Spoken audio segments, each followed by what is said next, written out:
Okay, FPL. Right. Okay, FPL. Well, wasn't that a surprise? Wasn't that a surprise? Now, going to number one in FPL, we have Gerald Henley, the Scarlet Raiders, 91 points.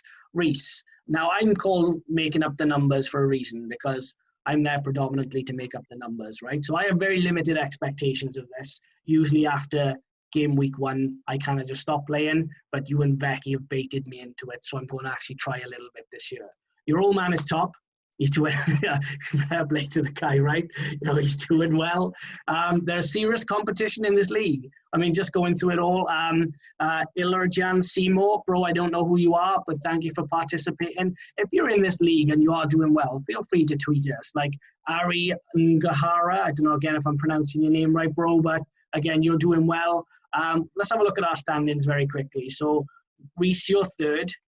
Becky is, where is Becky on this? Scrolling down. Keep scrolling down, and then eventually you'll find him. This is why he took the passport to Italy, bro, because he's not with it. I can't even see Becky's name. Last I checked, he was 40th out of 30, so I'm not sure. Well, I'm 29th, right? So I'm quite content with that because I'm not bottom, but it's all to play for. So what me and Reese were talking about before we came on as well is whoever wins the V&V league, if it isn't me, Reese, or Becky, we might do it for whoever comes second if one of us comes top. But basically, if you win it ahead of us, you will be invited on to talk football with us for a whole episode. So that is the prize. You'll get to start your YouTube career with us. And, our subscriber count is going up all the time. So if you're already part of a platform, it's a chance to enhance your platform. And if you're looking to start a platform, excellent way to start.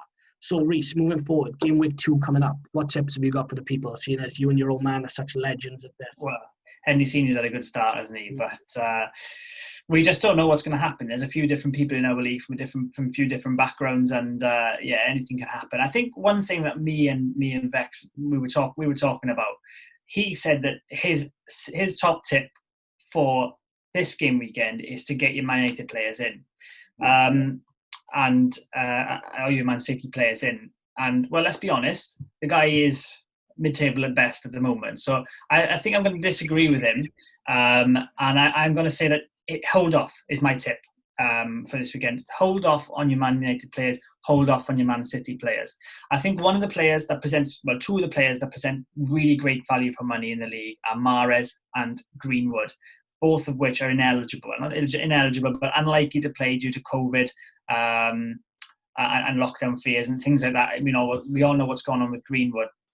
Aside from that, you might be looking at Fernandes, you might be looking at Martial, you might be looking at Aguero, De Bruyne.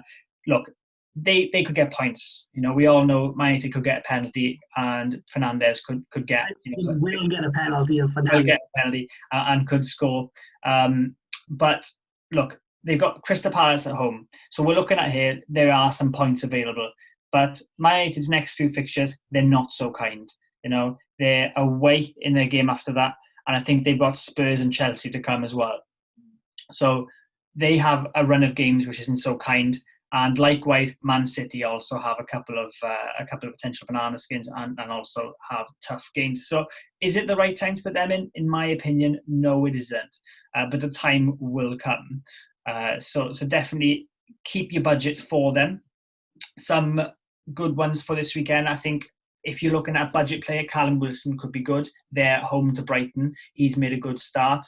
I think myself and Becky were talking. Ryan Brewster looks like he's going to be sealing a move to Sheffield United. He's $4.5 million. Might be good to get a transfer in now for $4.5 million and get that budget ready for a couple of weeks' time when you can't afford Greenwood, you can't afford Fernandes or De Bruyne. Just make sure you're setting yourself up for in 2 or 3 weeks' time when you know what players are going to be in what managers' plans. There's going to be a lot of chopping and changing. If you saw a player that you didn't necessarily expect to start last week, don't think he's going to be the number one left back or the number one central midfielder striker for the season, because we know that those things go out the window right at the start. You need to look 4 or 5 weeks who's been playing consistently. So definitely this game week, do bear that in mind. Still have one eye on your budget. You might want to not make any transfers at all and save 2 transfers to get a Man City and a Man United player in game week 3 or 4. So just bear those things in mind. Yeah, I went Tielemans instead of Harvey Barnes, and I instantly regret it. I have buyer's remorse. But I'm banking it now. Tielemans this weekend against Burnley. I'm too loyal, Reece, and I'm too faithful. That's what it is. And I think that these guys that I put in, I'm going to have to start listening to you and Becky a little bit now because I kind of go with my heart and my head tells me other stuff. And I should have gone with Harvey Barnes. But look, that's on me. That's why I'm making up the numbers, right? So don't take any advice off of me. If you watch these videos, tweet Becky, tweet Reece, get in touch with them via Instagram. They will give you tips. Don't ask me. I am not that guy. Yeah, definitely. I think my transfer for the week was Jamal Lewis. He's gone in as a Newcastle player. They're home to Brighton. It's a fair shout as a clean sheet. And the guy I took out, Ruben Vinagre, he looks like he's not so much in the manager's plans. Like I said, don't put someone in because they've played. But if they've been omitted, then it might be time to think about taking them out.